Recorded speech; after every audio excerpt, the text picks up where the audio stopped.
So let us get started. Call this meeting of the Westchester County Planning Board to order. Happy New Year to everyone. Starting a whole new year of planning. Our meeting dates you can see on the agendas. The next March 5th, which is going to be at The county's Emergency Operations Center, which is in Hawthorne. It's very, very easy to get to off the Springbrook Parkway, okay? But you'll actually get off, the actual address to get in there is off of Bradhurst Avenue. And you're going to email all We this, will right? email you with all the directions. This is one of the facilities, though, it's actually in the State Police Barracks. So we actually will need to know ahead of time, a week ahead of time, who's gonna be there. Because we have to get everybody through security to be able to get in there. But it's gonna be a good experience for you to actually see when, some kind of emergency is going on, weather or other related, actually what happens in the basement of this building and see, how it functions. So yes, the Emergency Operations Center will be our March meeting. should we not wear orange? No color is of concern for that day. Adoption of the minutes. I have a correction that I would like to propose. It was regarding the 900 King Street proposal in Rybrook, where I did say that it is a controversial project in Portchester, but I do not recall saying that Rybrook did not notify the residents of Portchester. I know that Portchester was sending people to the public hearing, so at some point they heard, I don't know about official notification, but I suggest that part be removed from the minutes, but keep the fact that it was controversial in Portchester. Does anyone else have any corrections or edits that they would like to make to the minutes? I'll move them with that amendment. Can I have a second? All in favor? Opposed? Minutes are approved. Just briefly, we are getting a lot of applications in the teardrop area of Harrison. And so I've asked at a future meeting that all of them be put together on one map, because I know that we've talked about the interconnections, and I know Andrea's going to have to recuse on that. But I think that it'd be a good idea. There's a lot of major developments proposed for that area, so I would like to see that on a future agenda. And I'm just going to mention the fact that you probably have all heard about the Con Edison issue, and I'll turn it over to the Commissioner for her remarks to fill us in on what the county is doing to try to deal with what could be that could cut our workload quite a bit if there's no more developments proposed. Sure. So last Thursday afternoon, Con Edison actually held a briefing for municipal officials. We were able to be there with the county executive, and there were many, many, many elected officials there in practically every municipality. The issue at Con Edison really deals with peak availability of gas. They made it very clear to us that they have enough gas to service the everyday needs of all the developments that use gas. The dilemma is on the really, really cold days and the hours of those cold days that they are running into issue about being able to provide enough. And so they anticipate they told us that they already had on hand over 3,300 applications of new applicants, new customers. And so between what they expect to receive between last week and March 15th, they expect that is going to cover their availability of what gas they will be able to provide and have enough on the peak days.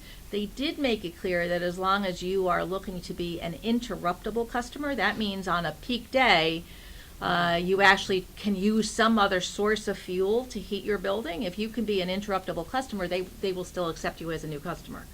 So it's really, it may encourage us and many businesses now here going forward to actually have dual sources of power. The county at a couple of our facilities has. Almost all of ours are interruptible. Are interruptible, Yes, exactly. One diesel fuel, number 2 fuel oil. Yeah, so we have generators, or we have some other source to be able to, particularly I know at grasslands, to be able to run a number of our facilities. I don't know about the community college, but I would guess. We also dual fuel. Okay, good. So that's the type of service for new service that would be able to, any expansion that the college would need to do would not be subject to this, because again, you are a interruptible customer. And we had to do that for about 3 or 4 days, the end of January, go off the gas and go on fuel oil. Yes, last week. ComEd's requirement. Yeah, so again, so there's gonna be a lot more coming out about that, and it only services it only affects the areas of the county, which is most of the county, served by the Tennessee pipeline, which actually comes from Pennsylvania, which I learned, so it's not from, so yes. I was just thinking it goes along the Brunswick Parkway, Tennessee pipeline? Yes, but it's actually, so it comes across the Hudson and then runs through the county and goes to Connecticut, and there's still enough gas in there to service the customers in Connecticut. But the dilemma is just, again, on those peak days that there's not enough. Now, the Algonquin pipeline that runs across the Hudson through Buchanan and in the northern part of the county is not affected. That area is not affected. Although they kind of hinted that capacity at that line, it may be nearing its fill as well. So, all right, so it has been a couple months since we last met. I have a number of things to, yeah. Are there any ways that people are proposing to deal with this problem? Like I said, there's going to be a lot more information coming out. The county executive and some of the municipal officials had a press conference yesterday, where we are setting up our own group of staff to look at issues related to this and how we might be able to assist. But Con Ed already has been exploring a whole host of other avenues in terms of energy efficiencies and looking at other avenues of being able to, like trucking in gas and compressed gas, liquid gas, and so they have been looking. The problem is that the New York State DEC guidelines and regulations don't necessarily allow for a facility to store gas for those peak days, and the number of trucks that you would need to be able to get enough gas on those peak days would be a constant stream of trucks. So that would have its own impact. What about the environmentally safe alternatives like solar, gas, and geothermal, which you don't have trucks, you have a thing on your roof and a battery in your basement? Right. So again, they've been exploring all of that and working with NYSERDA and some of the other organizations. They are going to continue to promote and explore other options. But so that's what I'm saying. There's going to be a lot more coming out on this, and is particularly in the next couple weeks. This is just about gas, or is it gas This and is electricity? just gas. Yes, just gas. One interesting point that a couple people in the audience brought up was that it was very interesting that the moratorium comes at the same time they Yeah. submitted their rates to the state, which was also very interesting. And the other thing that I found interesting was that as you all know, the nuclear power plant is getting closer and closer to being shut down, which provides much of the electricity to the area. So I think that the county has to be very careful how we proceed, because we're losing energy, or the access to energy, very, very quickly. Multiple sources. Yeah. Thanks. Okay. Also, since we last met, I can report to you that the lease for the North 60 property has now been signed. It was approved under the previous administration. It was reviewed under this administration. We actually have a contract now with a consultant to do an update to a marketing study for us to better understand really how we should divvy up the 3 million expected square feet of space that will be looked to be developed on that property. Whether residential belongs there or not, but the biomedical campus that they are proposing, what are the essential components of that? So the lease has gone forward. It is subject to land use approvals from the town of Mount Pleasant. So the developer is doing quite a bit of his due diligence related to utility studies and other things right now. But it's going to be an exciting opportunity for the county to move forward with the development of that property. This evening we have a public forum in the city of Mount Vernon at the Community College Extension site. Actually, thank you, Westchester Community College, for letting us use the site for that housing needs assessment. We were asked specifically by a couple of the advocacy groups to be able to offer an opportunity for members of the public to tell us about their experiences in trying to find affordable housing. So tonight is the first public forum. Like I said, we're going to be in Mount Vernon from 6 o'clock to 8 o'clock. And then next Monday evening, we will be at the Ossining Caputo Community Center for another similar session. So we're doing one in the south part of the county and one in the northern part of the county. Again, to be able to just hear from the general public about their experiences of trying to find housing. We are still on target with our consultant to deliver to us the housing needs assessment by the end of March. They've been working very, very diligently, met with a whole host of groups in the last couple of months, including the Housing Opportunity Commission. They came in and met with them in December. In late November, the county was told by HUD that we had been awarded a $4.1 million grant to kind of restart our Lead Safe Westchester, our lead-based paint rehabilitation program. So now that we're back in the business of HUD grants, we're eligible to receive, and we got the maximum amount that they awarded. So we are really looking forward to getting that grant up and running. The shutdown didn't help, in terms of being able to get the grant agreements executed and everything, but at least we are, at this point, moving forward. To get the program up and running, we do have a new housing director. Jane Lindau started on December 31st. Unfortunately, she had a pre-arranged vacation this week, so she's not here today. But you will be able to meet her at our March meeting. So it's very exciting for me to have a housing director on board. It's been 3 years since Deb DeLong retired. Many of you remember Deb. So it's going to be really good to have Jane she's jumped right into everything. So she'll work with Kim and get this Let's Save Westchester program back up and running. And then the last thing I just wanted to mention, because of the timeliness of it is spring training session for WUMF again, the Westchester Municipal Planning Federation. Just a reminder, each of you needs 4 hours of training credits. When you get your certificates, Marini, thank you for getting us yours today. When you get your certificates, please make sure you get them to either myself or Bill. We'll scan them in and then credit your, the requirement that each of you has. So there will be 3 nights coming up. There's a breakout session, one night of breakout sessions for planning board, zoning board members. There's a kind of like a single night of a bigger topic, which is newer technologies and New economies, new economies, Airbnb, yes. Uber, all the hot ones, right? Yeah, it's kind of touching on all sorts of new stuff that a lot of local municipalities are sort of kind of seeing as a one-off, like a new, and how do you deal with that with your codes? So that should be a really interesting discussion. And then the last night is always a legal update on things, and that's an opportunity for anybody who's an attorney to get some of their credits. So we will get you the dates. Yeah. We'll email you the information so that you have the registration information as well. Okay? The first one's March 14th, Thursday, March 14th, at WCC. Thank you, WCC, again. How timely that you're here. So that's my update. Thank you. Okay, now we have referrals. First, we have ratification of actions taken by staff in response to the planning and zoning actions referred to the County Planning Board October 16th, 2018 through December 31st, 2018. I have to mention that the Portchester Station Lofts project, which is one of those referrals, is a project that I have a resident of Portchester working with the Sustainable Portchester Alliance. We have met with the developers.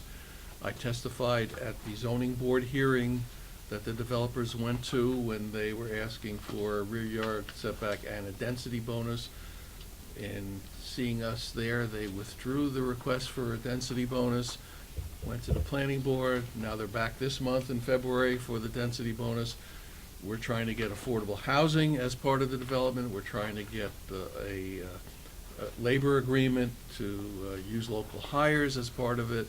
We have not been successful, sustainable, so I don't know that I have to recuse myself. I have no financial interest, but I did want to point out the fact that I have been directly involved in that particular. Any other questions or comments regarding the actions from October 16th through December 31st? I just need to excuse myself. There's several matters in there that have to deal with the town of Harrison, as well as a couple matters having to do with the town of Lewisboro. So I'm just going to recuse myself on those matters. Okay. Well, I can move them as presented. Second? All in favor, say aye. Opposed, nay? Okay, thank you. The next is the ratification of actions taken from January 1st, 2019 through January 15th, 2019. I have to recuse myself on the Chappaqua Crossing item, even though I have not done any work on that development for over 10 years, but I did at one time, so I will recuse myself on that. There's also a Harrison letter in there, so So I have to recuse myself on that one as well. any other comments or questions on those? I'll move the January 1st to January 15th report as presented. All in favor, aye? Aye. Opposed? Okay, that carries. Now, referrals of interest. There are none today because we've got Okay. so many other things on. Okay, so for discussion, we have presentation of the 2019-20 Westchester Community College capital budget. Who will be doing the presentation? Good morning. We're pleased here to present the college's 2019-20 through 2023-24 capital budget request and five-year plan. This will also include our college's 75th anniversary, which is in 2021. And the Westchester Community College team is as follows. Dr. Belinda Miles will be here shortly. Dr. Vanessa Marest, the provost, also is on her way. I'm Brian Murphy. I'm the Vice President and Dean of Administrative Services and CFO. We have Tony Scordino, Vice President of Information Technology. Teresito Weissel, Vice President and Dean of Workforce Development and Community Education. Dawn Gillens, Associate Vice President of Finance and Controller. And Robert Cirillo, Director of Physical Therapy. So our presentation has been condensed and will focus on the following areas. We have 8 projects with funding requests that comprise the 1920 capital program, totaling $9,853,000, and then an update to the extension center locations. So the first project is WCC 79, it's the roof replacement for various buildings. This request is for $2,540,000 for 1920. And this involves executing a routine phasing plan, which has been developed to replace the roofing systems on various buildings on campus as their warranties and expected lifespan expire. So this phase involves the Hankin Academic Building, Arts Building, and the Science Building roof replacement. The work required includes the replacement of the insulation, vapor barrier, flashings, and roofing membrane, and the re-insulation of the roof. This will help with the building envelope, and the replacement membrane will be LEED certified. This is part of the college's overall sustainability program. Okay, on next, WCC 82. This is a site upgrade, and the request for 2019-20 is $862,000. This phase of work includes the areas between the student center and the physical education building, and parking lots 9 and 10, as well as a portion of the campus loop. Work for this phase includes repaving parking lots, roadways, adding handicap parking, as well as improvements to the storm drainage system, replacement of site lighting with LED lighting, walkway replacements, installation of solar-powered emergency phones, site accessories, and landscaping. We also want to say that we appreciate the partnership with the county in funding the sidewalk on Grasslands Road, so thank you. The next project, WCC 83, infrastructure upgrades. This involves $784,000 request for the fiscal year. And this phase of work includes infrastructure upgrades for the library building. The windows in the older section of the building are original to the building and then in need of replacement. So we're upgrading the single glazing and window seal to meet current codes.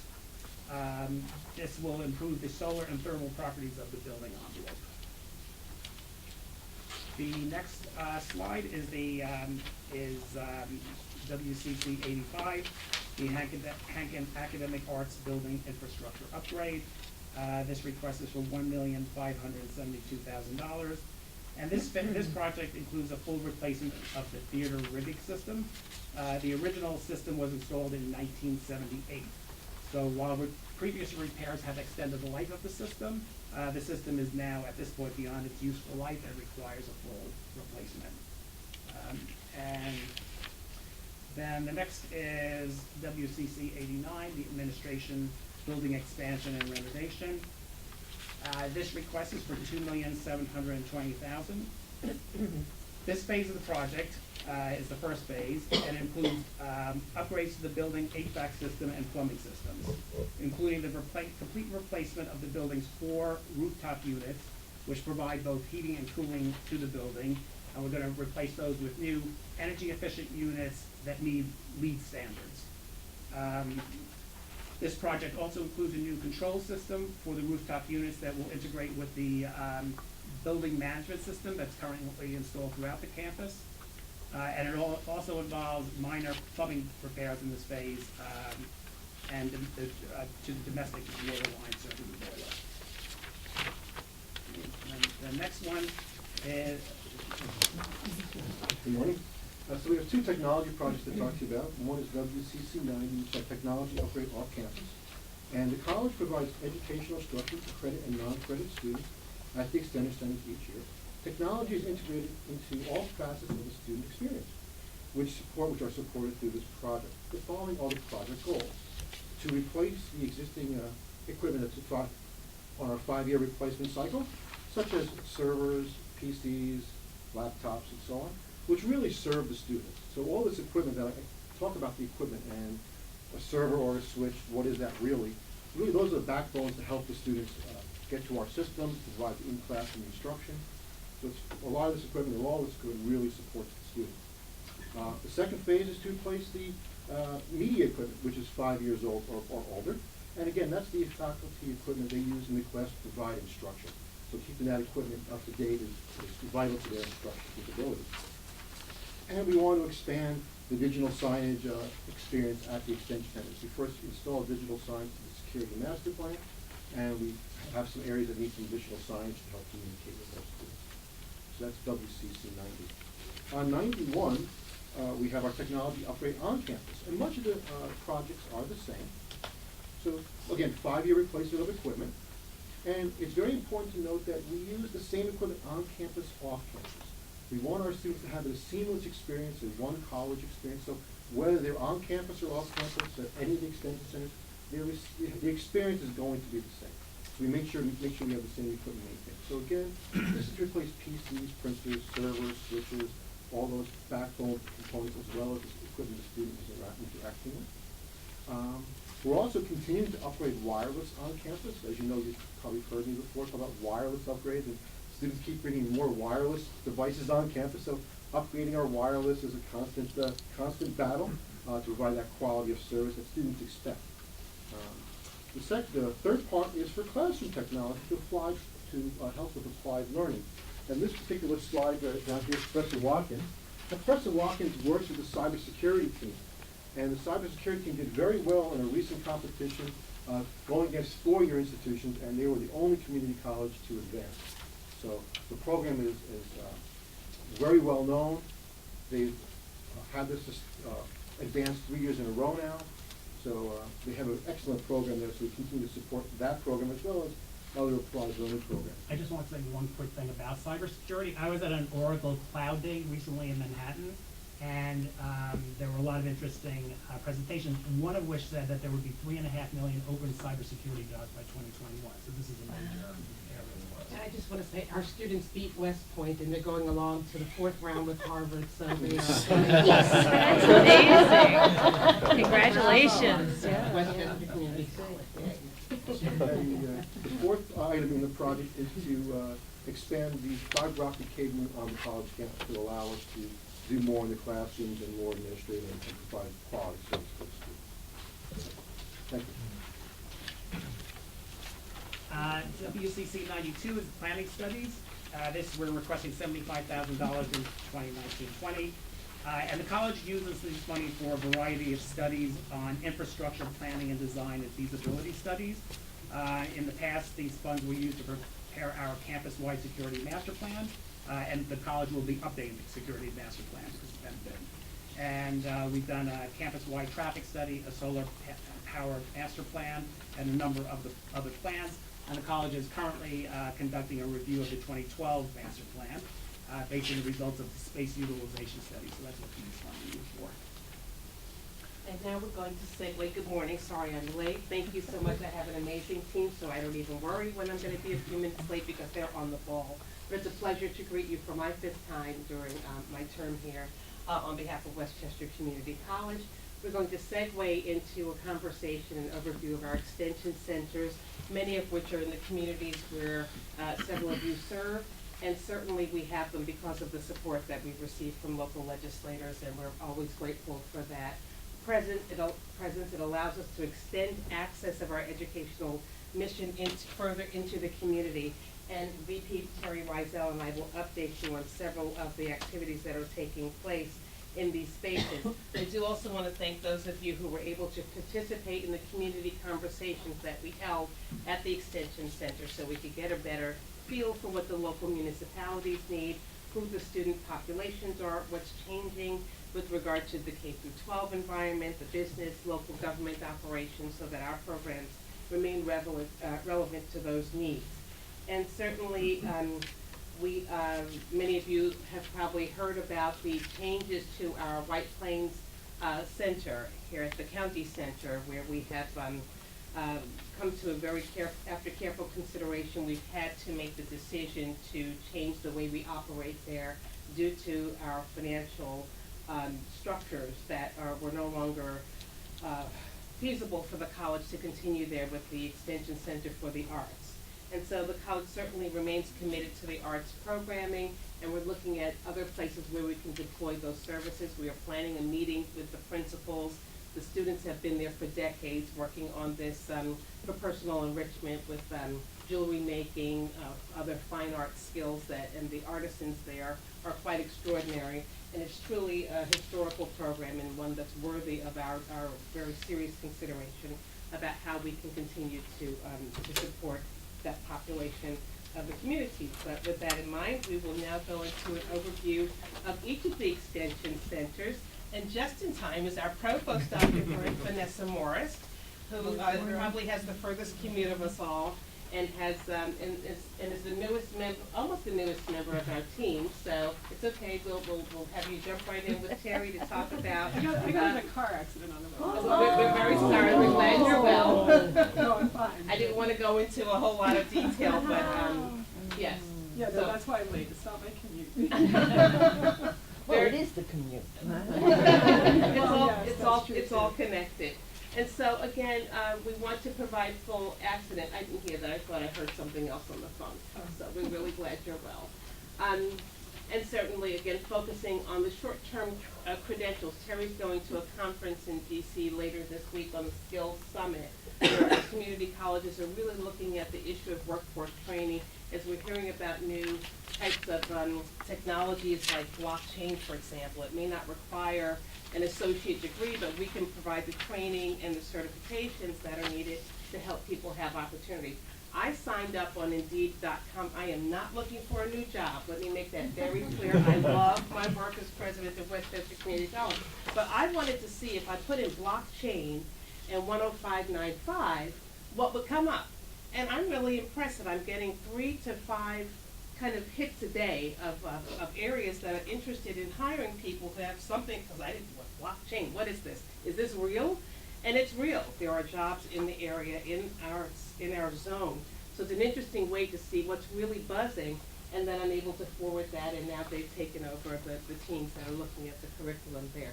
So without further ado, I'm going to ask Terry and Vanessa to give you more detail about the work that we do at the extension centers, the lifelong learning, English language instruction, and so forth. So Terry. Thank you. Good morning. So as the map on the previous slide showed, we're currently in 9 locations. Dr. Miles referenced the White Plains Extension Center. In addition to that, there are 4 other standalone extension centers.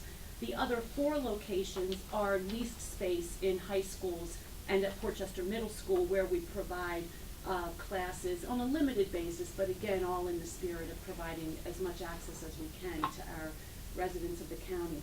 So I wanted to just start in the north with Peekskill, and then we'll head south all the way to Yonkers. And many of you are familiar with our extension locations, but I did want to take a few minutes to tell you some highlights about them along with Dr. Morris. We've been in Peekskill for 25 years. It's our first extension center. We opened in 1994. As many of you know, it was part of a very large federal grant that focused on the revival of Peekskill as an arts center north of Manhattan. And so we continue our commitment there 25 years later. We're very involved in the arts industry media movement in Peekskill. Our center director serves on that committee, Arts Industry Media Committee. The center is focused not only on providing general education courses and English as a second language to that community, but also a focus on the digital arts. And so technology plays an integral part in how we offer to our students programs like user experience, gaming, moving into social media, networking, marketing, all of those courses. We serve 2,500 residents of Westchester and Putnam County in that extension center, and it is equipped with state-of-the-art Apple post-production studios. Again, we're doing 3D animation.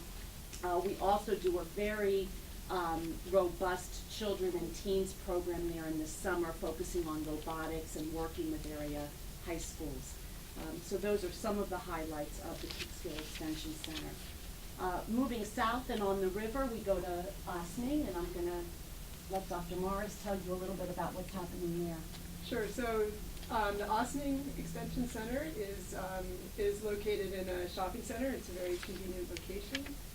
Lots of parking, and our students love it. They love that they can run out for a cup of coffee in between classes. So we have focused our sciences there. As you can see from the pictures, we have, this is where we're teaching our A&P classes, anatomy and physiology, and biology. We have a biology lab there, which is wonderful for our students. We're also looking forward to extending our partnership with the Ossining schools, and hopefully they're very interested in sending some of their students over here to be able to advance their math and science skills. So there's lots of potential with this site. It's a 12,000 square foot extension center, opened in 2001. It's located in the Arcadian Shopping Center. The center has a PC classroom, an open lab for students to practice skills, do homework, and to connect to campus resources. It's open day and evening, 7 days a week. It offers offers classes for healthcare professionals, leading to certifications and licensure in certified nurse assistant, home health aide, phlebotomist, ECE technicians, patient care technicians. So we're doing a kind of combination of credit and non-credit. They're all focused around the allied health fields. And one of the benefits of doing non-credit and credit in the same location, especially these certifications, is we hope that we can move students from certifications into our credit courses as they climb the ladder in their own careers. For students who need to work full-time, you really can't beat allied health in terms of a solid source of income and experience at the same time as being able to develop your credentials. So this is really, it's a great convergence for students. We have, this fall, we introduced a program that we called the Health Advantage. And what that was an attempt to create a cohort for students who are interested in pursuing allied health but aren't yet sure which area of allied health they'd like to get into. So this is a credit-based program, and it combined a class in health studies along with, which is really an introductory class plus some student success skills. It's an exploratory class along with English and math. So they were able to, or actually I think social science. So they were able to develop a sense of cohort.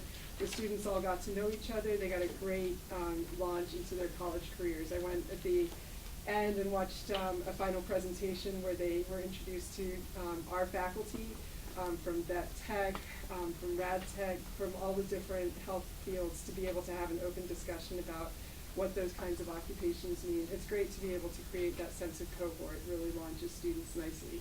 So we're hoping to do that with other extension centers also. So that's Ossining. And then we'll move down very quickly to Mount Vernon.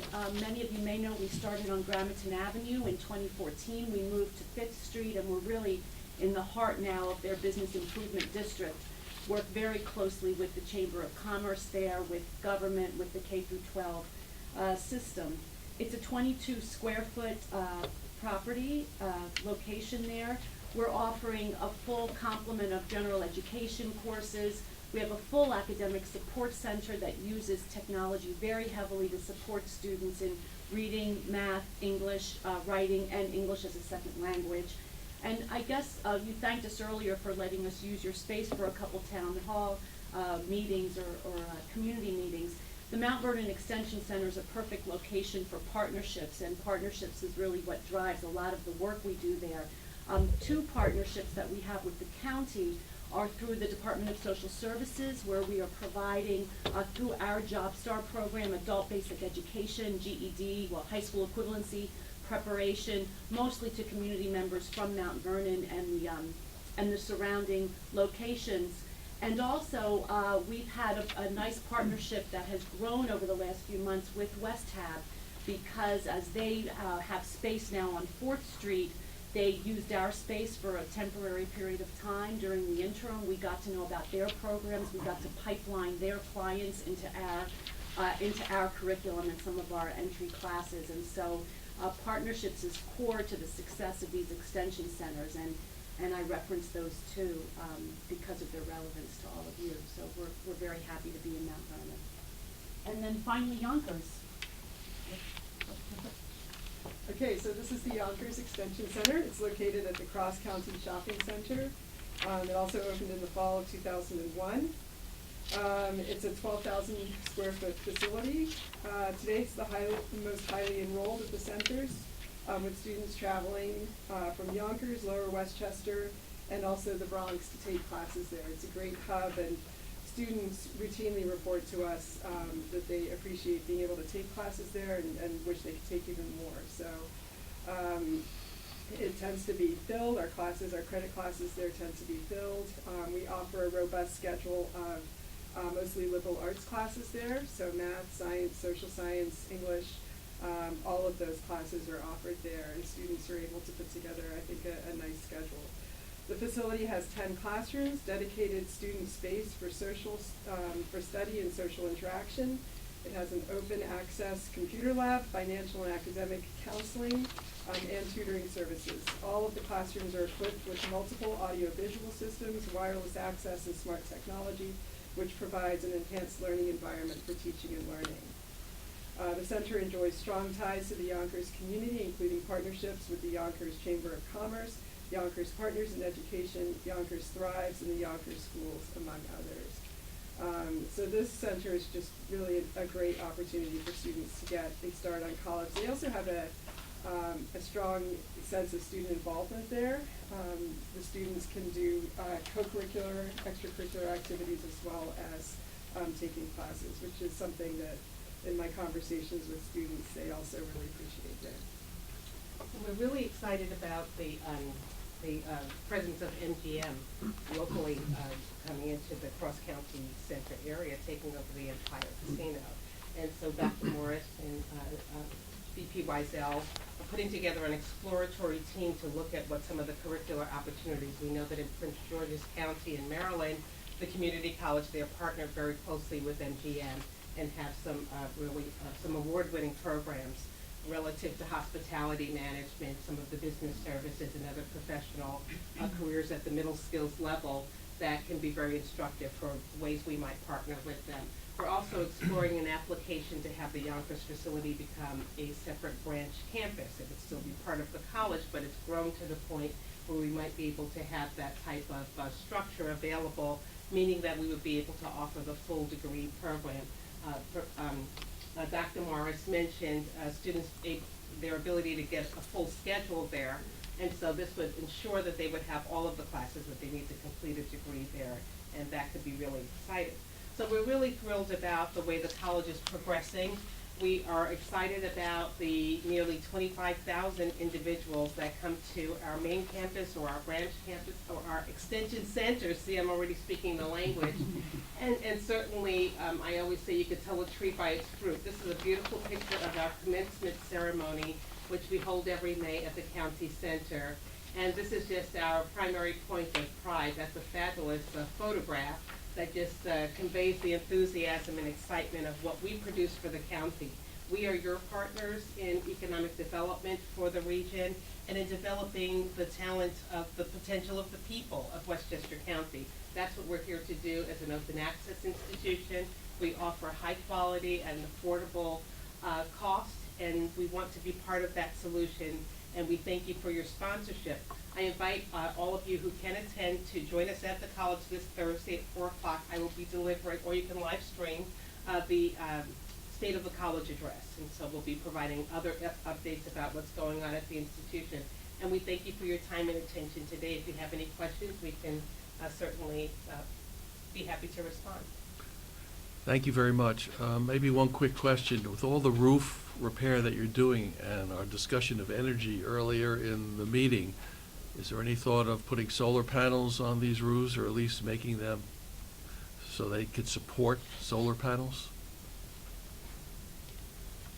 Yes, we completed a study, solar panel study, and part of the study was, it gave us ideas of what roofs would these units be accepted to. Not all the roofs on campus because of the shade, obviously, and trees and this of nature, but we are looking into. What the money in this particular proposal does not include solar Does not panels. include the solar panels. Any other questions? So the White Plains Westchester Art Workshop is closing? I'm sorry? The Westchester Art Workshop in the county center, Scheduled to end on August 31st.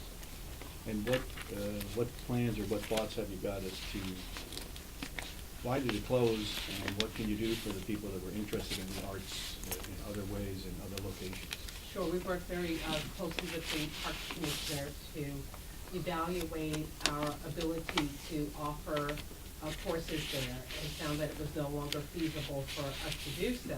So we've had a communication plan underway since before the beginning of the year to express our intention. And we are in the process now of looking at how we can take the courses that are offered there and offer several of them on the Valhalla campus, which you know is just under 2 miles away from the county center. Some of the courses will be appropriate for our Peekskill Center, which focuses on the arts. Obviously, that's a different market than the folks who are in the White Plains vicinity. But looking to see how we can potentially have some of those offerings available to this long-term client base. We've also reached out to Arts Westchester to see whether or not there might be some opportunities for collaboration. And so Terry and I will be meeting with several of the patrons from the Westchester Arts Workshop to hear more specifically what their interests are, and to see how we might be able to preserve some of the historical legacy. But we function most efficiently when we're able to offer credit courses that are within the degree structure of the college.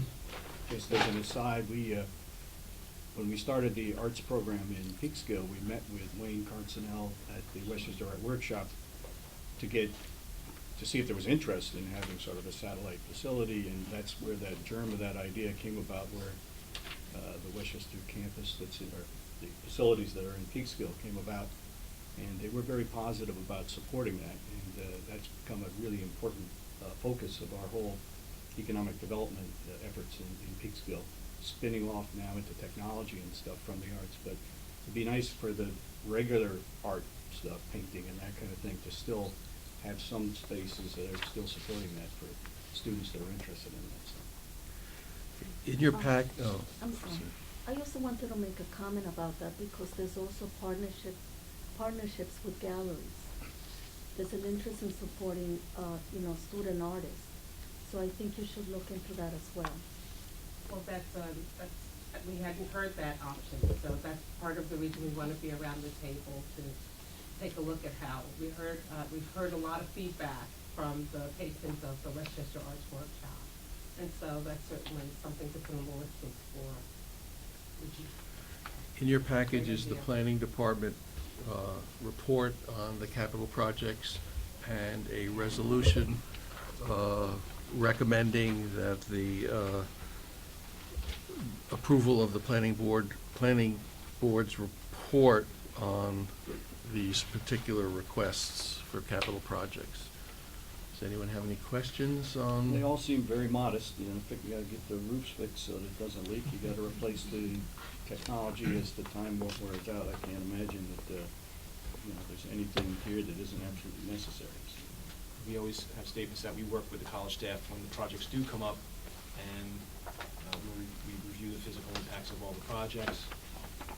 We note that the college is studying having their own current master plan, not only for the Valhalla campus, but also looking at the branch campus, so we'll be interested in keeping in communication about that, if there's any assistance we can give, and input also to either brief the board or any help we may need on that, so.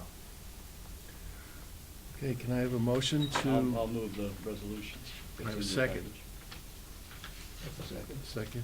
All in favor, say aye. Aye. Opposed? Okay, the resolution is approved. Thank you. So much. Thank for you your very much. support. Good day, and happy New Year to you all. Happy spring, hopefully. Yeah, we're all looking forward. Okay, next matter for planning board action is adoption of the planning board report on the 2019-20, I'm sorry, that we just did. You just did that, so it's The draft supplemental planning board report on the 2019 capital project requests. We had previously approved the overall capital project, and these are, I guess, amendments. And Bill, is this you or Anthony? Anthony's out in the hall, but I'll get it going. So, Here he is. oh, here's Anthony. Talking about the sidewalk again.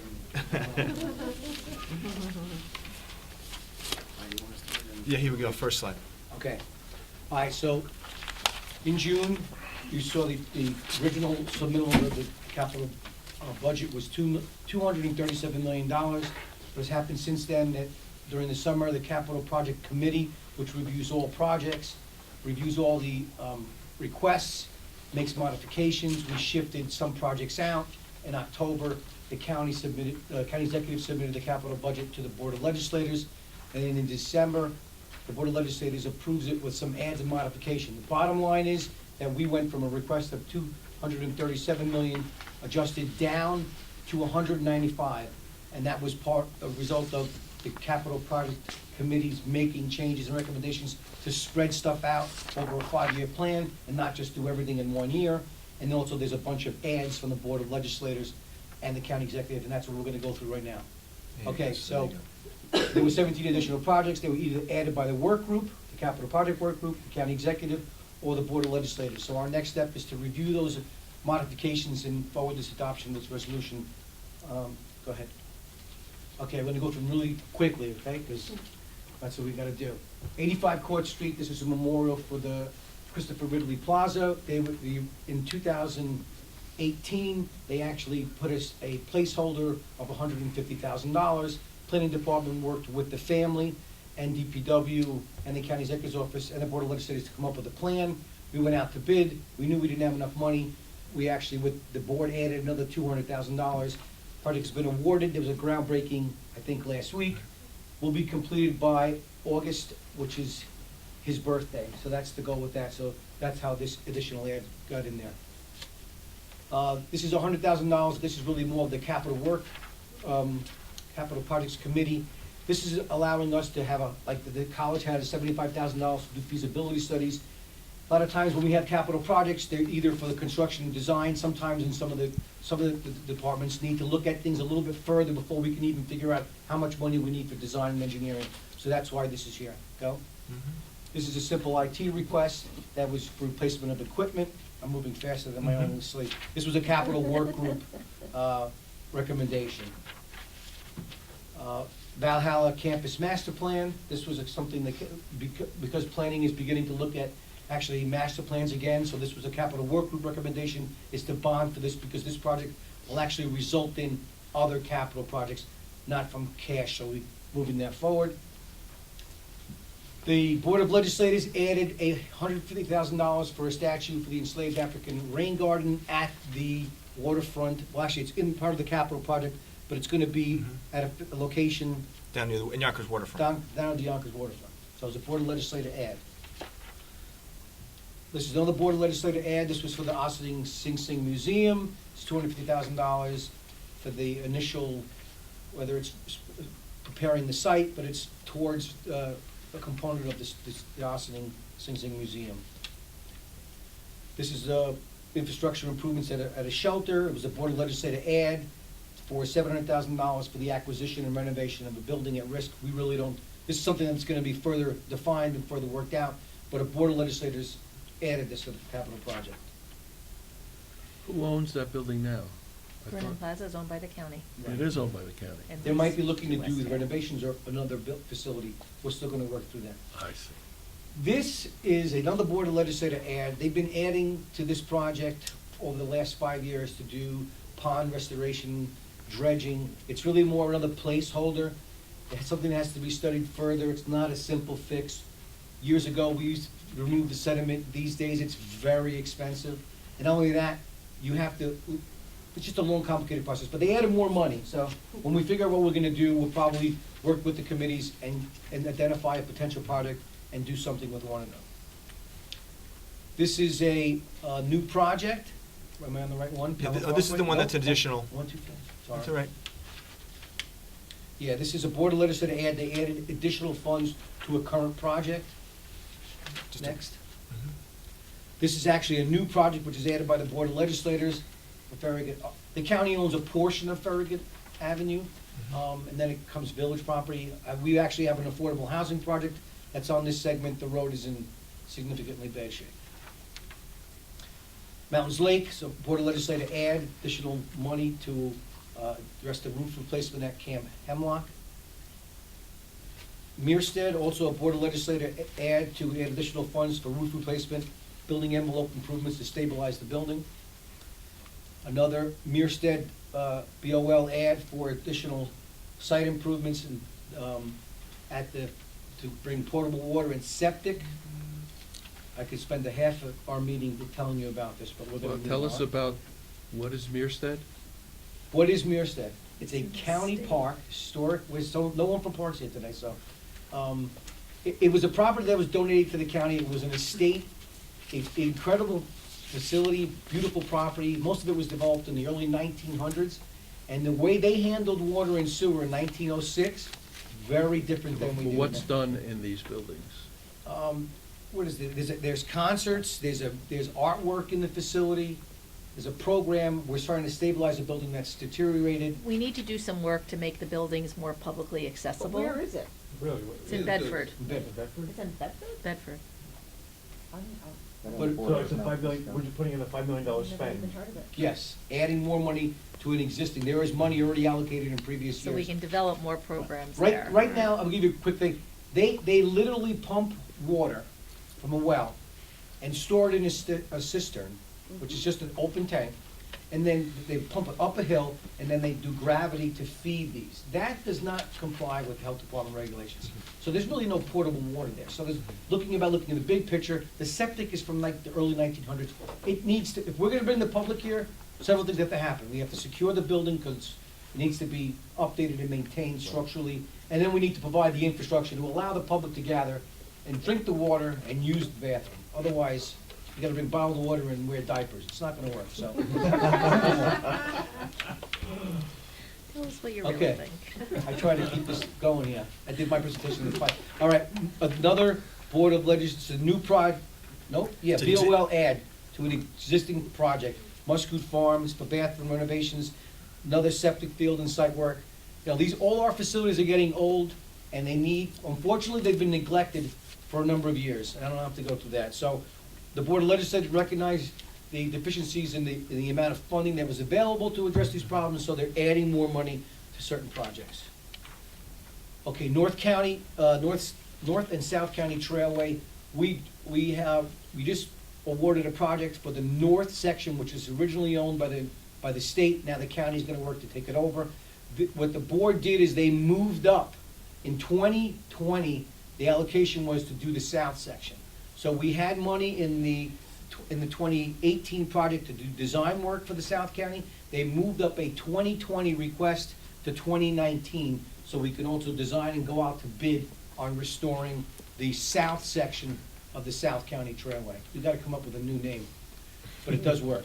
And then the board also added these other components to do a connection at Ravensdale Road or Ashford Avenue, down, that's in the Ardsley area, Dobbs Ferry, right? Yep. Well, Hastings, I'm sorry. Anyway, it's right down by where Ashford Avenue Bridge goes over the thruway and the tracks, so, and the river. So they wanna see a way to get, there's really limited access from the village of Ardsley down to the South County Trailway, so we're gonna study that. And then there's another issue of, they put a board ad to do construction for a Millwood Ossining connection. They prepared, and the state did a study looking how to utilize existing network of roads to connect downtown Ossining to our facility in Millwood. It has some challenges, but they came up with a study that identified shared road conditions, so I guess this is something that we're gonna use to implement portions of that. Wilson Woods site work. This project is an existing project in the capital program.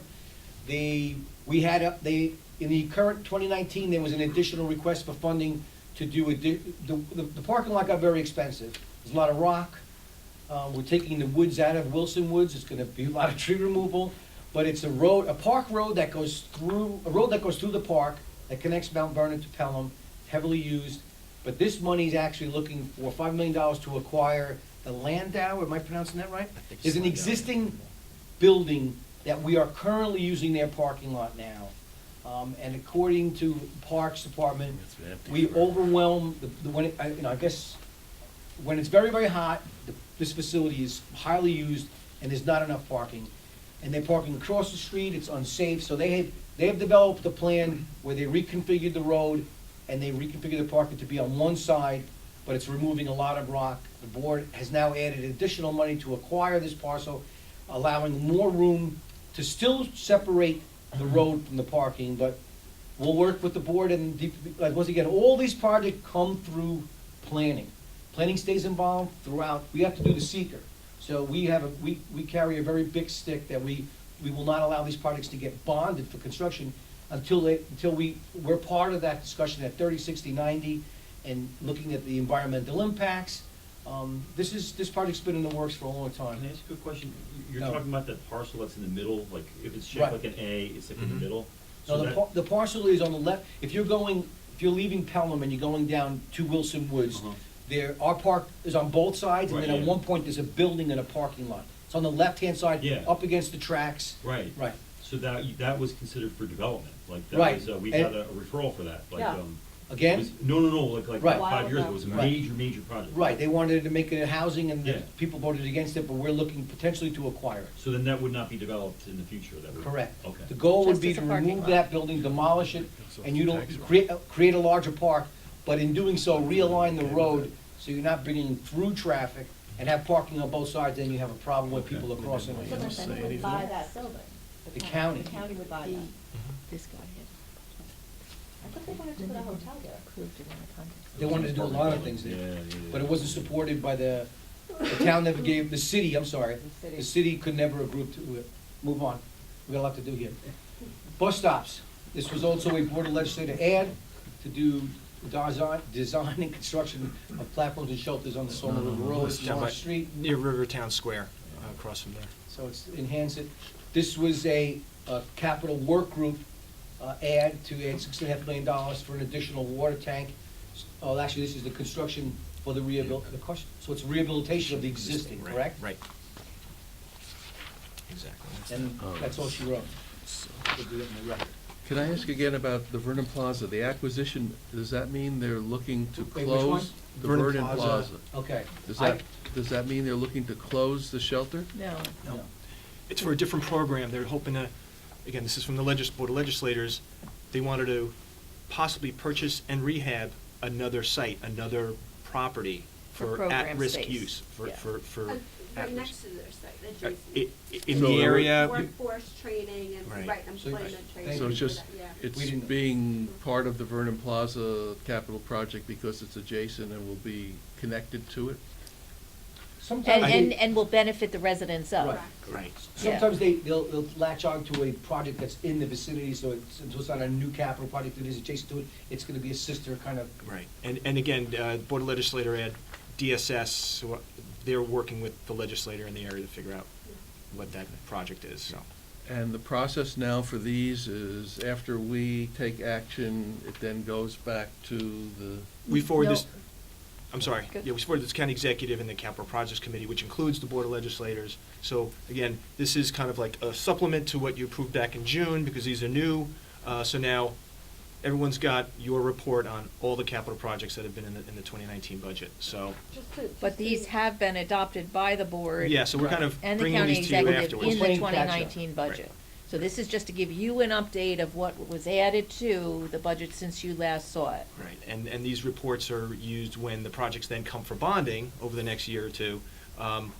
You're on record about what your recommendation, what your thoughts are on these projects, so. Just to revisit, this is not a request for additional funds for capital projects, but rather they've reallocated funds that we previously approved to different projects. So they've added projects, but they're not asking for more money, they've redistributed the funds? Correct. Originally, the request was, I think it was $237 million was the capital budget. It got reduced down and shuffled to 195. Okay. Now, what they also did, which is different, the projects that you just looked at now are different, they were not in the original 235. They could have been similar, but, so in order to update our planning board report, we're updating you on what has changed since we met in, Suppose we rejected I guess it was, when June. Now, so this means that funds were taken from other projects that we've seen previously and moved around, and do Some- we have a list? No, so what happened was a lot of those, Projects? whatever the project of the 235, Yeah. it was shifted out. Oh, got it, okay. So they're still in the Understood. 5-year plan. And what's gonna happen again is that, based on needs, things are gonna get moved up. It's a continuously moving target, you know. But right as- now, we're spending less Right. and moving ahead, and then we'll Correct. see, okay, I understood. But there are projects then that have been deferred. Correct. Right, Can right, we so. see which ones? Yeah, we can provide you with that list of which ones were deferred. And again, sometimes it's Public Works or Parks put in for a road project or a park project.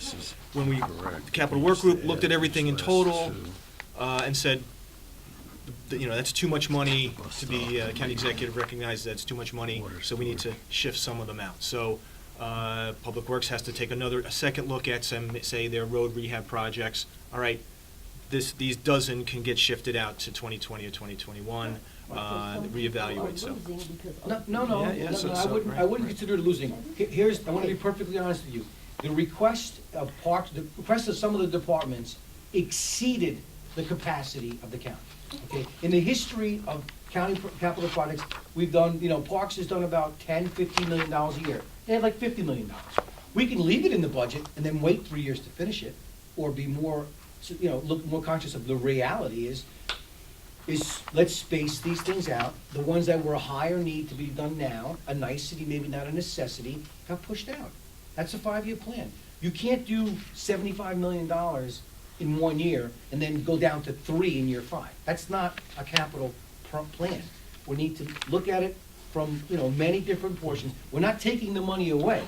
We're looking at it as, how to accomplish it, because even if we leave it in 1 year, that's why we are where we are. There's a backlog of projects, because in the previous administrations, they put a placeholder to look good, but things didn't happen for reasons that there's not capacity, and just, you only can do so much. So, I wouldn't consider it taking away. It's just a wait. A reprioritization. Right, correct. It's closer to reality. And still, you'll see, projects are gonna still take time. The counties.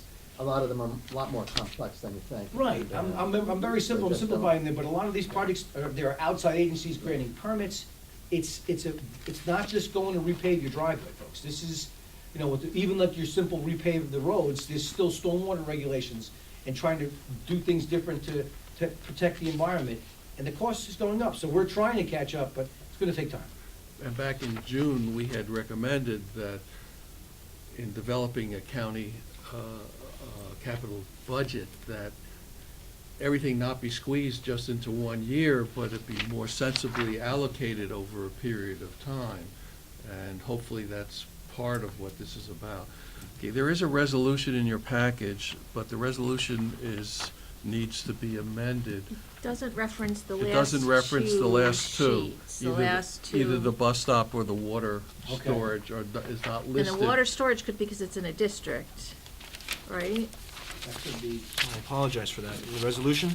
Yeah, the resolution doesn't reference T0056 bus stop improvements or WD 309 it water still needs to be storage. included, because it's still the same. Yeah, no, Right. those were in there, and it was, I think, a 2-page resolution, perhaps it So got there's dropped actually off. 19 additional projects. Okay. Or 19 adjustments to the, We're gonna have to make that. I can make that now, I can put that in right now, it's 19. Okay, Just so a- should we just just a hold quick- that? well, you can still adopt the resolution with the Right. amendments, and then we'll have a corrected version for you to sign. Just a quick comment, I think something like the Nearstead site development, we ought to have sort of a plan of what the use would be, what the planned use of the property would be, so that there's an underlying concept that, and then a plan for how much utilization with school groups or whatever they're gonna do. And then show how we're gonna fix the building so it can accommodate that. And it's kind Speaking of. to the first part of that, the building is the first one, to stabilize the envelope. The roof has a hole in it, the rain comes Yes. sideways through the Right. grouting of the bricks, That's once the no plaster problem. inside. So that's all designed, and we're Yeah. absolutely, Okay. we're within a couple of weeks of fitting it. So Okay. that's a project that we really Well, need I to agree do to with stabilize Dwight. the building. Then the site, once the shell is stabilized, you have time Yeah. to look at it. So that would be simpler for us, just to say, okay, we've got to keep the building from collapsing, let's vote to put the funds in to do that, but we've got more than that here. We're looking at other, so I think, I think, as far as just speaking for ourselves, we'll vote for it, but I just think in a way, we're doing our job involves kind of understanding how these things will fit together with the overall recreation program for the county, and how this piece would add something that helps a particular population, or whether that kind of thing we should have when we can get it. I agree. I think it would be a great thing is if we could have Parks Department, they have I would like to know, personally, I agree with you, what's the program master plan for this facility? Yeah. We've talked about infrastructure. Normally, the Parks Department would be here, Yes. but unfortunately, they had a in-service event for all of their entire department, so that's why we have no representative from Parks. But we'll make sure that somebody's available for the March meeting to give us an update and to give us an explanation of the expected programming for Mearstead. Yeah, I agree with Dwight. Most of these things, we know what they are, we know what function, county function, but probably most of us haven't even heard of Mearstead, and yet we're allocating millions and millions of dollars. It'd be nice to know what's gonna be happening. Right, and again, previous to the Board of Legislator ads, it was agreed in staff to keep it to pretty much that first project, just sealing up, protecting the main building. But legislators added the expanded project, so it was kind of almost like a triage. Again, previous to when the budget was proposed, it was to focus on just securing the main building. The legislators wanted that back in, so. Okay, we And have, I'm also concerned that there are projects that have been waiting 5 years, 10 years, and if they're being just postponed again, I'm really rather concerned, because in my neck of the woods, we've got a lot of stuff that really needs to be done. And it's not Parks and Rec necessarily, but it's gotta be done. It's the living conditions of, human beings who are trying to have a life in safety.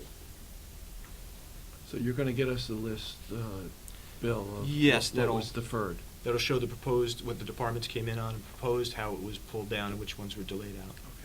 Okay, so we have a resolution in front of us.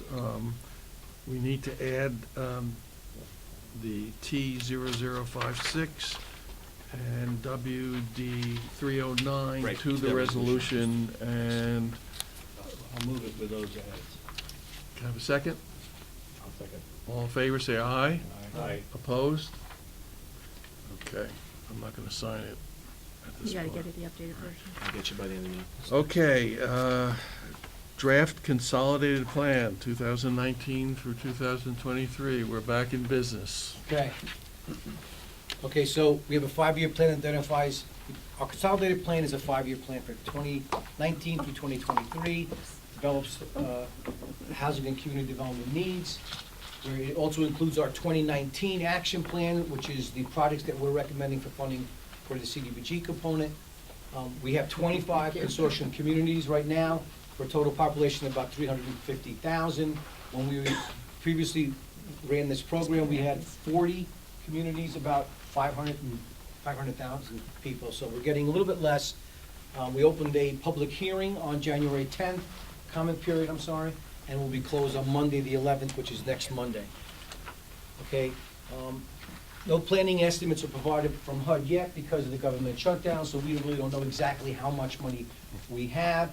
So we have set up, we met with the Urban County Council that set it up some of their priorities. So our 3 programs are the Home Investment Partnership Program, we call it the HOME Program. We're expecting $1 million based on the funds that we've previously received.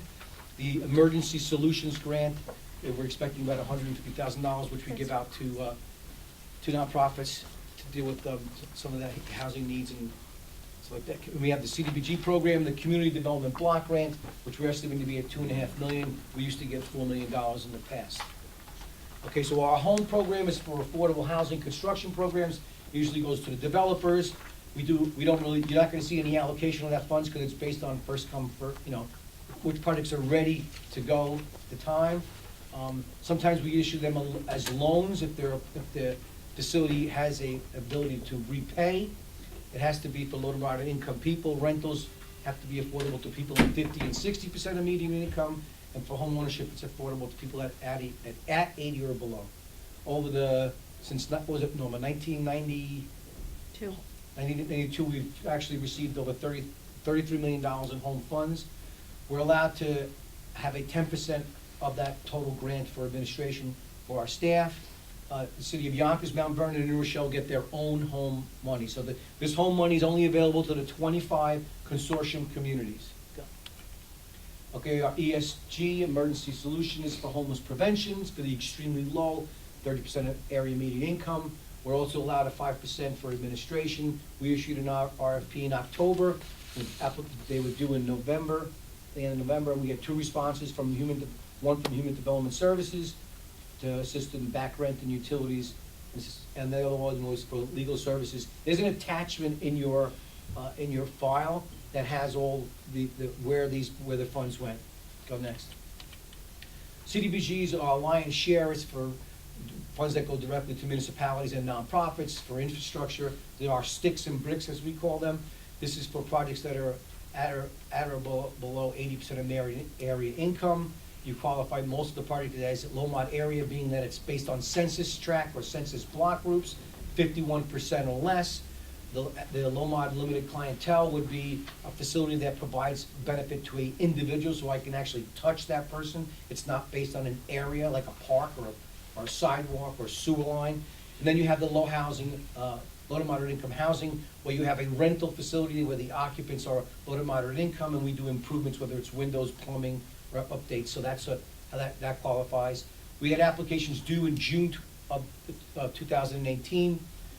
In this program, we're allowed to keep 20% of that for administration costs, but no more than 15% of that $2.5 million can be used for public services. So it's really meant for infrastructure, sticks and bricks for community-owned infrastructure, and also nonprofits. So some of the housing authorities, that's why we're in this group.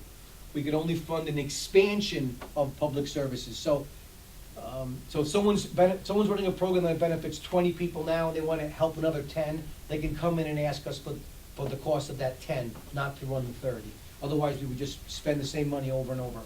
We're also looking to set aside a property improvement or our rehab program where we can either provide deferred loans or grants to seniors or income-eligible families to do improvements so they can stay in their home. We used to do a lot of energy.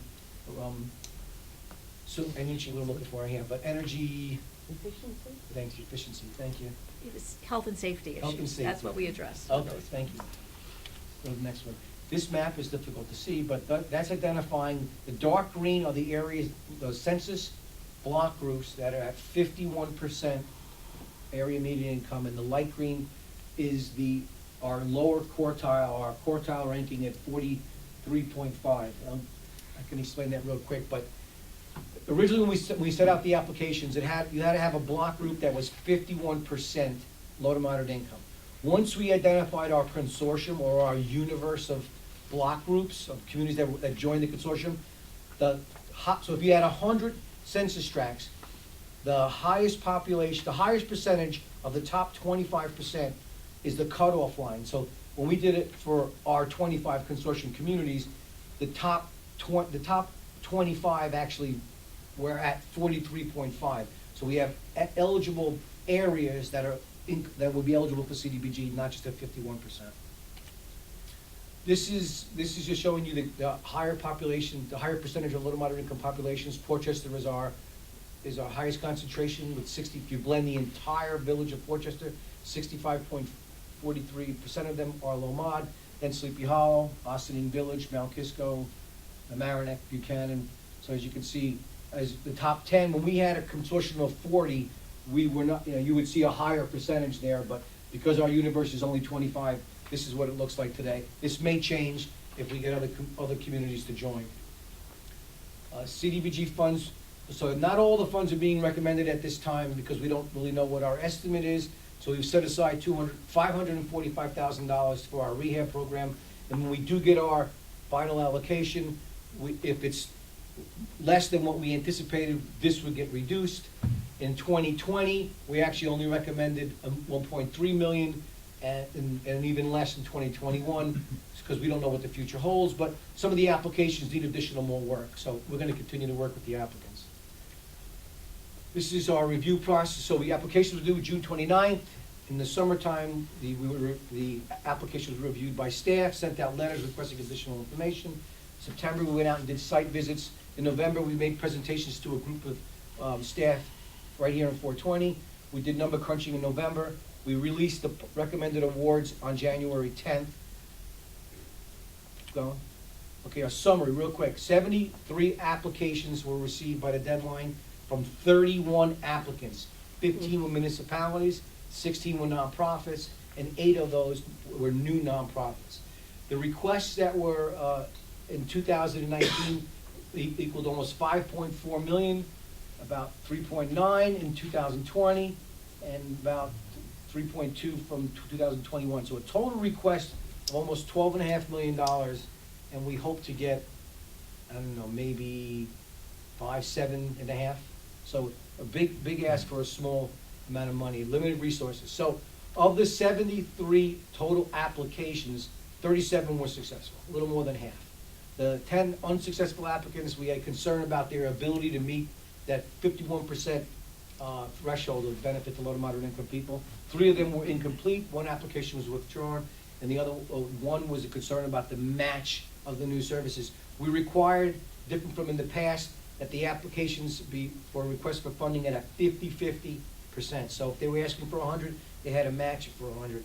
Years past, we only had a 25%. So they could ask for 25, they could ask for $75,000 and only match it with 25. But as the Urban County Consortium members agreed to put some thresholds on it. So we have 21 successful applicants. The success of the application, was it based on completing the application correctly, or? It was based on many, many factors, completing the application correctly, demonstrating that there was a need, demonstrating that it would benefit a low to moderate income population. There's a cost-benefit ratio. If I'm going to give you $250,000 and it benefits 4 people, that's that's $75,000 a person, or I can do a sewer line where it's going to benefit 5,000 people, and the cost-benefit ratio is $100. So we look to maximize our funds that benefits the largest population. But a lot of things are categorized in that. Is it necessary right now? We had some vans that people were asking for. Some of them were at 170,000 miles. The other one was at 36,000 miles. Maybe you can wait a little bit longer. Well, it's got a little dent in the back. So we look at a lot. we have limited resources, so we are very, you know, we do challenge the applicants in demonstrating that you need this money now and why, and how is it benefiting, how many people is it benefiting? So that's how we go. So you'll see a lion's share of the improvements here really went for public infrastructure sidewalks. We had 10 sidewalk So that's improvements, all we have 3 5 years. playgrounds and fields, 5 senior vans. The seniors and disabled are presumed benefit population. They're not necessarily have to demonstrate that they're in a block group of low to moderate, 51%. 5 affordable housing rehabs, these were rehabs to existing affordable housing. 5 facilities, so it could be a daycare, a health center, a senior, or a community center. 5 water and sewer projects, 2 ADA improvements, and 1 for fair housing and outreach. Next steps. So we had our public hearing opening for comments on January 10th.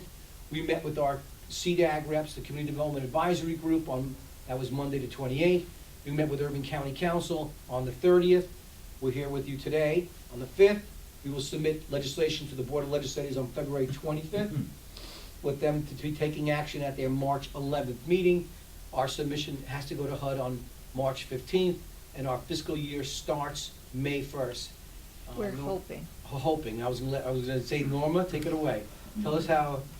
Well, Congress hasn't adopted a budget yet, so until they adopt a 2019 budget, we're not going anywhere. So this is all just based on a presumption of, what we had gotten before with 550,000 people, and now where we are with 350,000 people. So until Congress adopts a budget and then HUD gets us actual numbers, we actually can't even submit. But our hope is that now that, the government's back in business, that this stuff will get worked out shortly. But, again, we're on standby until they actually adopt a budget for 2019. Okay, so we're gonna go through that process. Then we'll have, we will, in March, be meeting with the proposed recipients of the Cdbg program. We're gonna have training, talk about how we enter into contract with them and the requirements of the grant, that we have pre-construction meetings, how the county staff will be involved in, not necessarily as much as management, but oversight or monitoring of their projects, and the processing of vouchers, how to get the money to them so they get the money to the contractors. And then we have an ongoing monitoring, and we also have to report all of what we do and how we spend our funds to HUD. And that's that. I think I have one more. So in your package, you'll see there's a colorful little spreadsheet that talks about the actual applicants that were received. There's 2 columns, so just so you understand, we're making recommendations for 3 years, 2019, 2020, and 2021. Our 2019 action plan is focusing on the first column of recommended awards, and you see them highlighted in yellow.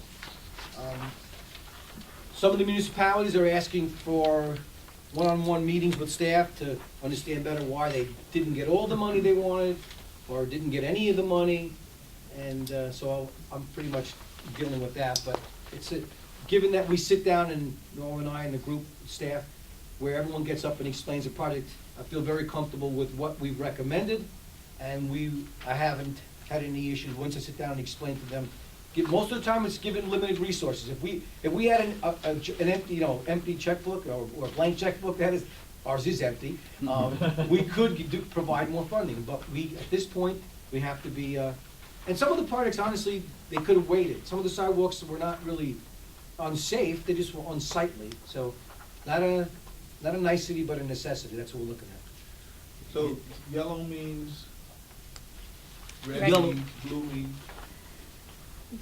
The consolidated plan that gets submitted this year will include only an action plan for 2019. So what's been highlighted in yellow are the projects that are recommended for 2019. Your board will see 2020 and 2021 next, in their respective years, 2020 next year, when we amend the 5-year consolidated plan to include a 2020 action plan.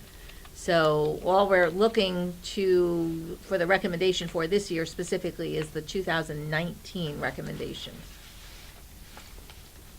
Well, congratulations to you guys getting back in business. Let's hope HUD gets back in business. Yeah, so right. that you can support it.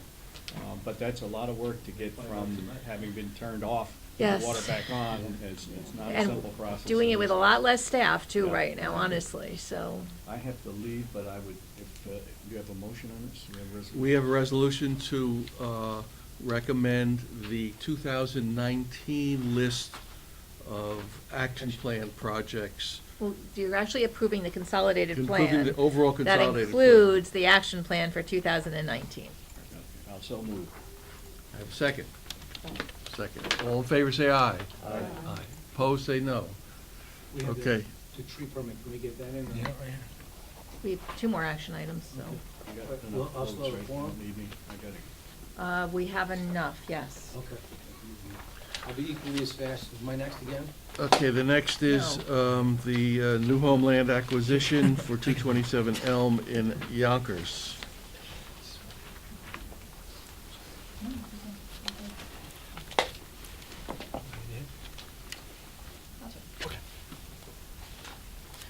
Good morning. As I said, our brand-new housing director is on vacation this week, but she's already hard at work, and she did the review of this first development. So, welcome to 227 Elm Street in the city of Yonkers.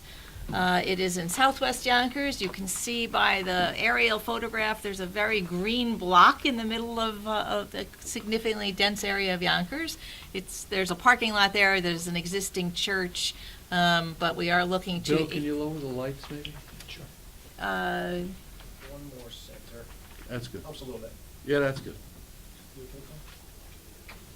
Okay, so on the site right now, as I mentioned, there is a church, there is a parking lot, and then there is some vacant space on the lot right now.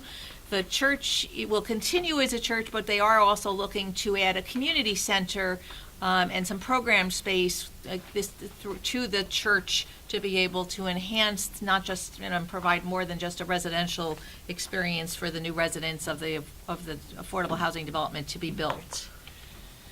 So they're proposing a 6-story building, 63 rental apartments, including 1 superintendent's households.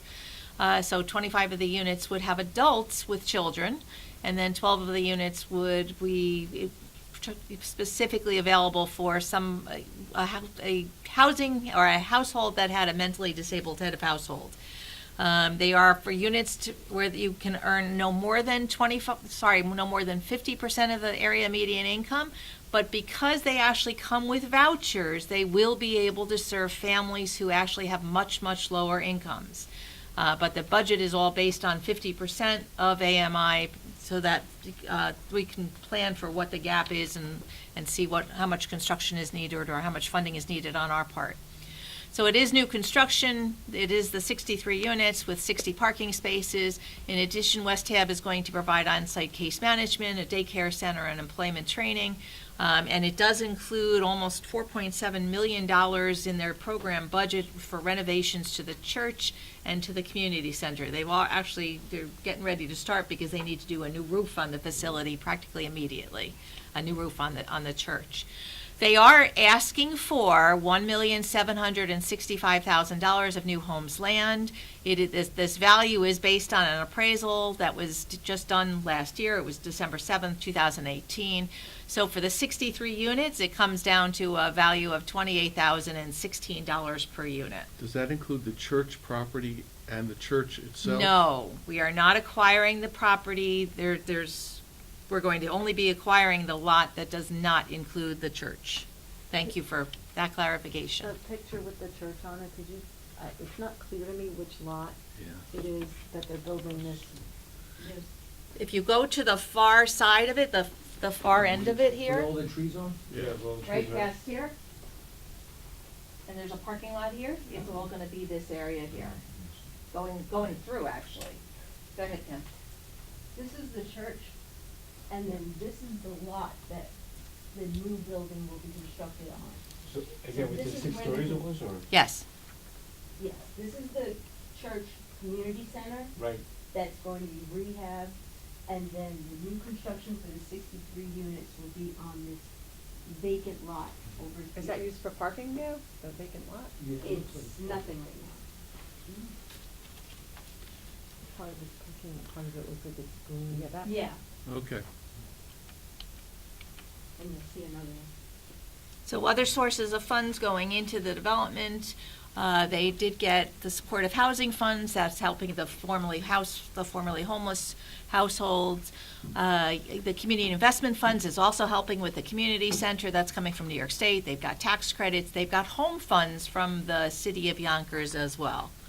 So total development, $668,000 per unit, but that does include because it's part of their budget, it does include $4.7 million of community space.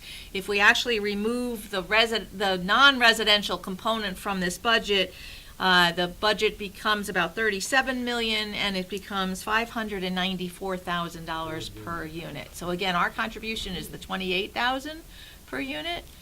Building could look a little more pleasing to the eye for that amount of money. It looks like a hospital. Does that include any of the supportive services that West Hab is paying? Yes, that budget includes the supportive services. The 42 million includes Yes. the supportive services? Yes. Okay, so actually that should be subtracted out also in terms That's terms true, of Kim. figuring That's out actually what a the subsidy, actual not a. construction- Okay. Because if you're having a formerly homeless. mentally ill and Right. homeless families, I dealt with that at West Help, you're gonna need important supportive services there Right. on site. So from looking at it from our normal table of area median income, again, the maximum amount that you will be able to make is at that 50% of AMI, so this one-person household would be 41,000, and the family of four, if they've got 2 adults and 2 children, would be the 58,550. But they actually expect they're going to be able to reach much lower, including down to the 30% of AMI. So they could be reaching the single person whose income could be at or below 24,000. It is really meant to reach lower income. There may be people who are just receiving Just SSI Social Security, or- disability, or Right. something, yes. Yep. Yeah, well, minimum wage. By the way, these income limits were effective April 1st of last year, again, because HUD's was closed for 30-some-odd days. New income limits have come out anytime between the end of December and June, so, we have to continue to use the income limits from last year until the new ones become What's available. interesting, if you look at the 4-person, 100%, that's the area median income for the county. For Westchester, yes.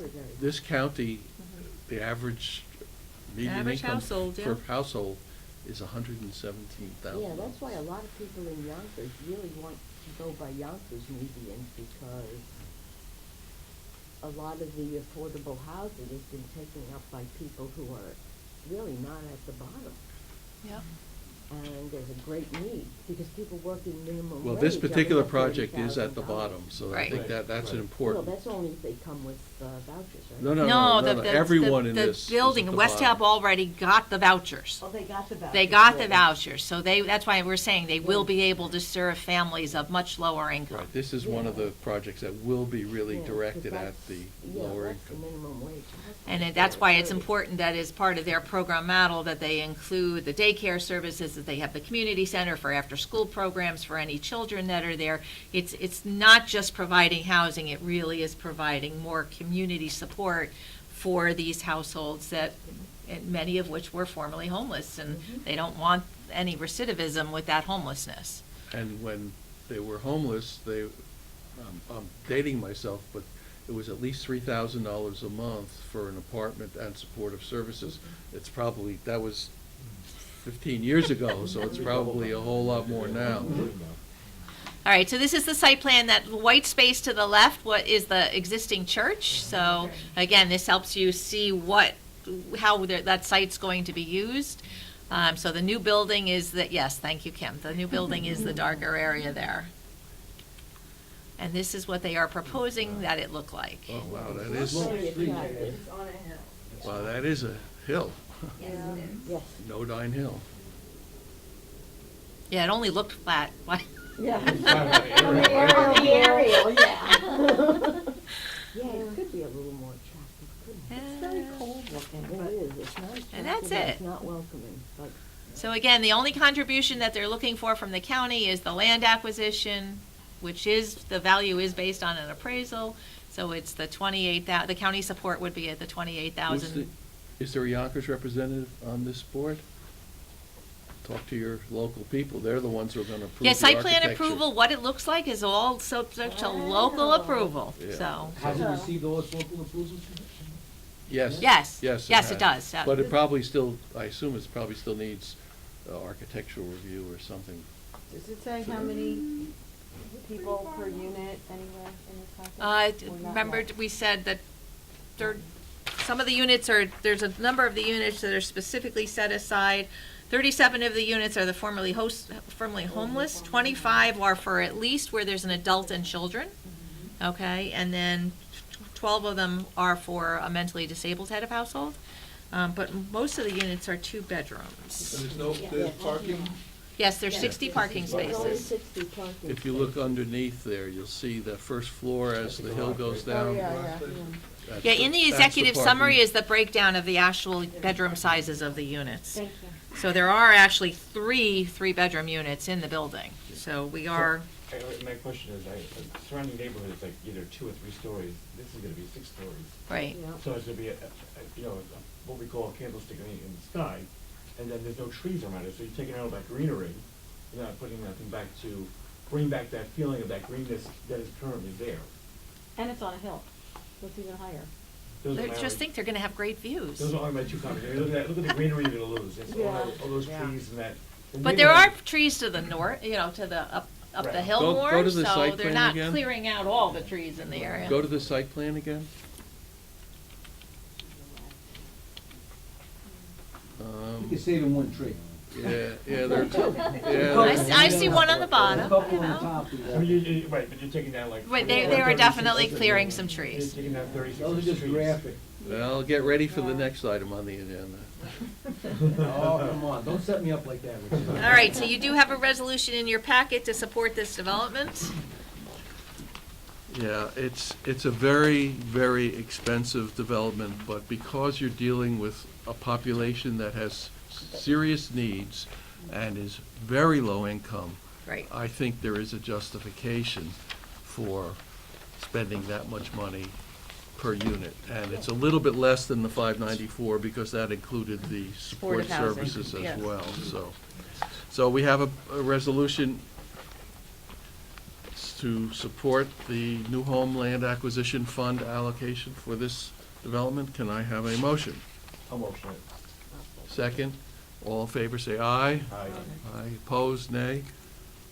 Thank you. Can you send them a recommendation that says preserve some of the trees and maybe make the building not look so ugly? Lucas, did we do a referral on this? No. No? Okay.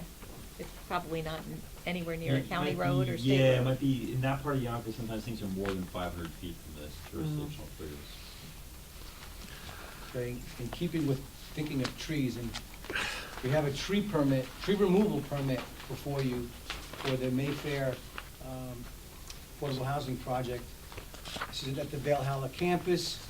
There'll be some renovations done to the units. And there'll be a parking lot that's gonna be created, so we have a permit to remove 48 trees. The trees that are being removed, let me get my pointer for a second. Middle button on top. Okay, the reason why the trees are being removed is either that I'm building, right now, there's no, the parking lot, we're building new, all this year is proposed parking, okay? All parking, where originally the parking was out here, this was a shelter before. So we're taking down trees because the root system or canopy of trees is being impacted by the construction of our proposed improvements. It affects with our walkways, we have a stormwater basin, so they're all being removed for either conflict with proposed improvements, or they are in poor condition, or they are a hazard.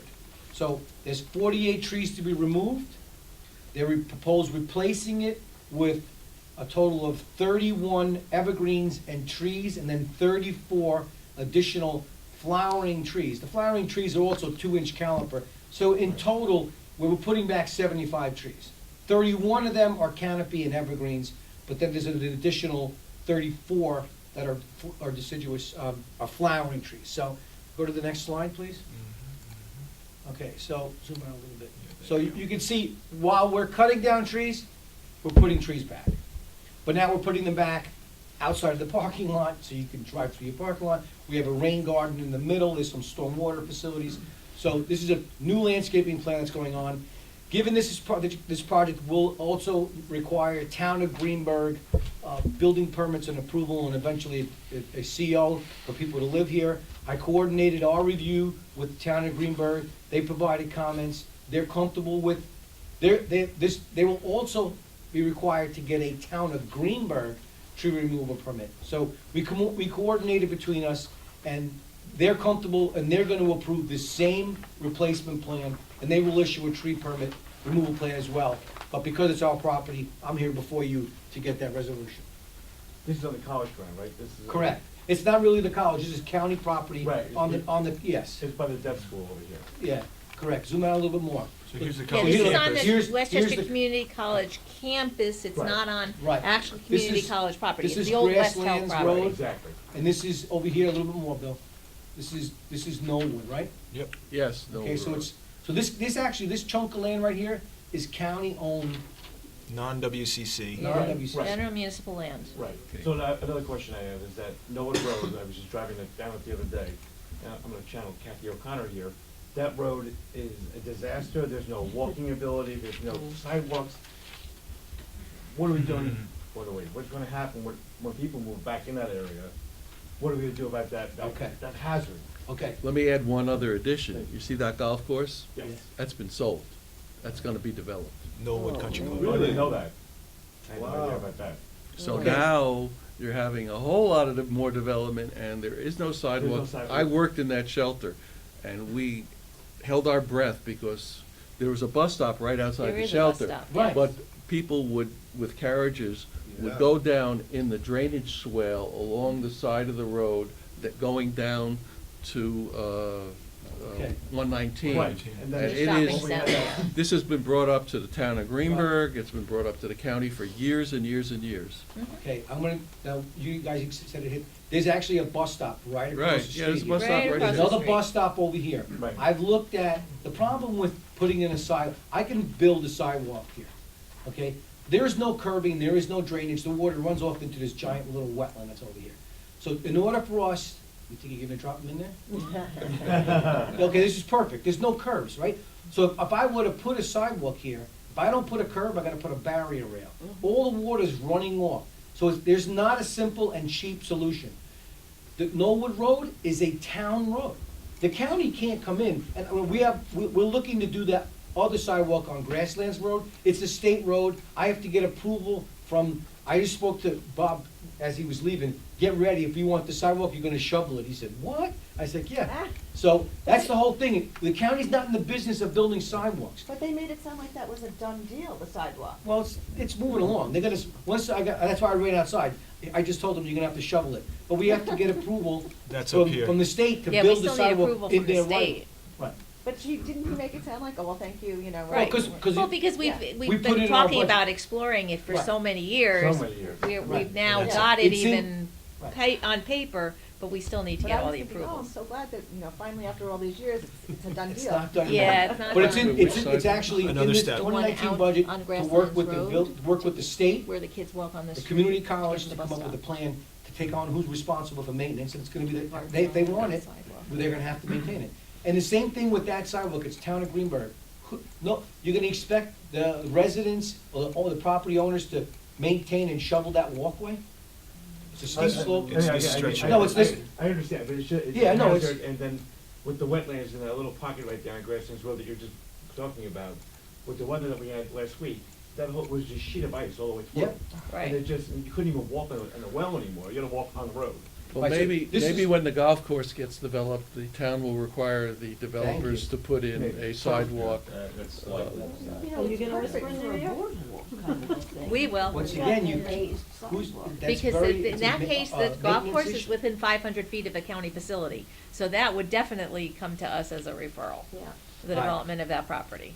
So, And Greenberg has historically required sidewalks on property like. Right, I know they, Always with. I know they referrals. did it on Taxter Road, they put in sidewalks and, New York School for the Deaf is another major parcel that, you know, there's less deaf people in the country right now, and and we heard a rumor that they may be. Oh, I hadn't heard that one. Oh, they were They're, looking for now, for for it. now they're There'll there. be no more, Now they're there, but it's a Sell major that project. More couple sled years ago. riding than that, Luge. It'll be a luge, Okay. Olympic training facility. So Okay, anyway, so, so- so in your package is a resolution to, actually, it's actually the tree removal permit, sorry. With the resolution. There's a resolution there also. Yeah. That's okay. I do this with reluctance, having worked on that campus for 7 years and enjoyed I mean, this is Governor Cuomo's, was his pride and joy. He would go walking on the campus, and if there were a couple of blades of grass out of whack, he would talk to the maintenance people and say, hey, make sure this is taken care of. It was kept up magnificently. And obviously, it's overgrown now. And 10 years, no one's maintained it. and It's a everything. jungle. So this will at least bring it back to life and bring some affordable housing into the community, so. But also allow the seniors to have parking Yeah, yeah, it closer to their is, units. it is Yeah. actually a long walk from the existing parking lot Right. down to the buildings all the way at the bottom, and it is downhill a little bit, so if we're talking about seniors, it's important that there be parking in front. Yes. So we have a resolution in front of us to remove trees and replace them with other trees in other locations. Do I have a motion? motion. Second. Second, all in favor say aye. Opposed, nay. Okay. Is there any other business, any other matters for board information? No, I just, the public forums that I mentioned, the ones for next week, I actually have some flyers, so if anybody has the ability to circulate a flyer or poster somewhere, we would appreciate it. There's one side is English, the other side is Spanish, so, Do we do this already? no, that's that's just for your information. I have a Yeah. question, about the opportunity zones. Has the county noticed any uptick in interest or activity, the projects, just due to the whole buzz going on with opportunity zones? There's been some articles about the fact that the North 60 is actually in an opportunity zone, and some concern about the fact that that is as It's such. using the data to the Right. advantage of a developer that probably, So I believe they It's are flush. starting to look at the 2019 designation, so, I haven't heard a whole lot more than that, though. So I'm just curious, because I know Yeah. it's such a buzz going on right now, and we'll see what really turns Yeah, out I to think be. New Rochelle is working through their last year's award. They had VHB was assigned as their professional planner, and so they are actually working on their plan for how. Portchester is an opportunity zone. Portchester would be a wonderful opportunity for an opportunity zone. We were just joined by their planner, actually, so, because Richard and I have a meeting with him immediately after this Eric? meeting. Yes, Sam, actually. who is the Portchester Planning Director. Yep, so. Okay, any other questions, business? Then I have a motion to adjourn. Second. Second. All in favor? Aye. Opposed? No. Okay, thank you all. We finished in just in